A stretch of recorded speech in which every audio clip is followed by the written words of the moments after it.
शुभ प्रभात। खेती के दृष्टिकोण से अभी का जो समय चल रहा है अत्यंत महत्वपूर्ण है। कारण यह है कि हमारे खेत में खरीफ की फसल खड़ी है, पकने को तैयार है और साथ ही साथ रबी उत्पादन के लिए हमें अभी से तैयारी करनी है। तो इस समय हमें दो तरह की सोच रखनी होगी और उसी आधार पर हमें कार्य करना होगा अपने खेतों पर ही नहीं बल्कि अपने खलिहान में भी।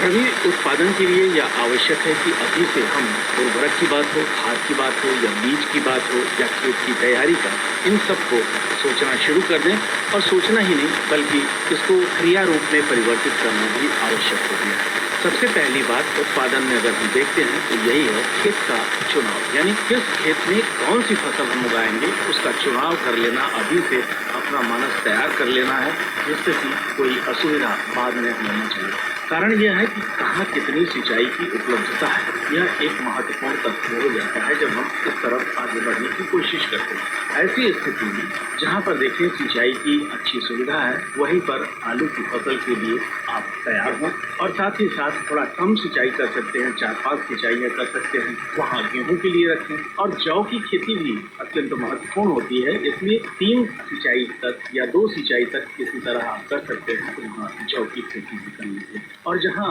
थोड़ा ऊपरवार क्षेत्र है, सिंचाई की सुविधा भी नहीं ही है बल्कि मौसम के आधार पर हम सोचते हैं कि चलो उत्पादन हो जाएगा तो हो जाएगा, जैसे नदी का कछार होता है या कुछ ऐसे क्षेत्र होते हैं वहाँ पर हम चना की खेती बहुतायत से कर लेते हैं क्योंकि चना में हमें सिंचाई की आवश्यकता नहीं पड़ती है। आगे चल करके कभी न कभी वर्षा होती ही है, एक ऐसी स्थिति जब आती है उसमें फूल या फलियाँ लगने की स्थिति होती है या कभी कभी बढ़वार की स्थिति होती है, तब वह पानी बरसने से आम बन जाता है। तो ये एक मोटा मोटी सोच रखनी होगी कि कौन सी फसल हम किस खेत में उगाएं। लेकिन जब खेत का चयन कर लेते हैं तो फिर जैविक खाद का प्रयोग, ऐसे तो आजकल देखते हैं कि पैकेट में भी बना बनाया आता है, लिक्विड आता है, हम छिड़काव कर लेते हैं उसका, लेकिन जैसे टॉनिक होती है उसी तरह से वो काम होता है। आवश्यकता इस बात की है, दाल चावल रोटी सब्जी की तरह ही हमें यह प्रयास करना चाहिए कि मिट्टी हमारी बिल्कुल उर्वरा बनी रहे। इसके लिए आवश्यकता इसी बात की है कि कितना हम वहाँ जीवांश उत्पन्न करने में सफल हो पा रहे हैं। और जीवांश उत्पन्न करने के लिए गोबर की खूब अच्छी खड़ी खाद जो है वह, और साथ ही साथ यह देखते हैं कि जो पशुओं के नीचे का बिछावन रहा होता है जाड़े के मौसम में पिछले साल का, वह अब सड़ गल करके बिल्कुल तैयार होगा जहाँ पर उसका आपने ढेर लगाया होगा या फिर किसी गड्ढे में रखा होगा। तो रबी फसल के लिए उसे आप बहुत अच्छे ढंग से उपयोग में ला सकते हैं।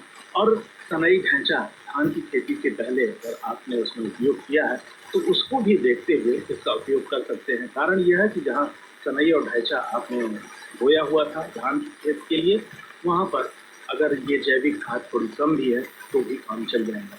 हाँ, यह माना जाता है कि 40 टन खाद जो है गोबर की वह 1 हेक्टेयर के लिए पर्याप्त होती है और ये पर्याप्त स्थिति ही उत्पादन के लिए महत्वपूर्ण होती है। तो ये तो रही कि जैविक खाद कितना आप करेंगे, लेकिन जो रासायनिक उर्वरक हैं उन्हें हमें बाजार से खरीदना पड़ता है। आपने देखा होगा कि कुछ वर्षों पहले बहुत मारामारी होती थी कि हमें डीएपी मिल जाए या फिर यूरिया मिल जाए। आज भी ऐसी स्थिति तो नहीं, लेकिन क्राइसिस तो हो ही जाती है कभी कभार।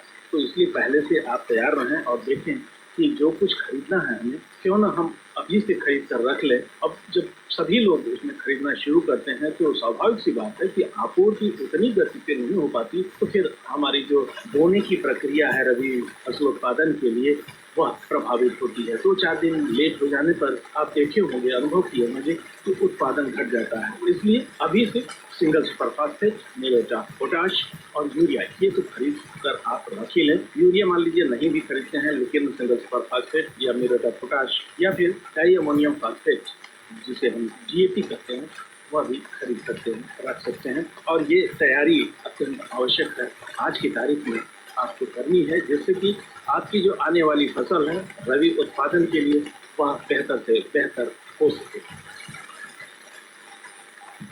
रबी फसल उत्पादन के लिए हमारी तैयारी कैसी होनी चाहिए?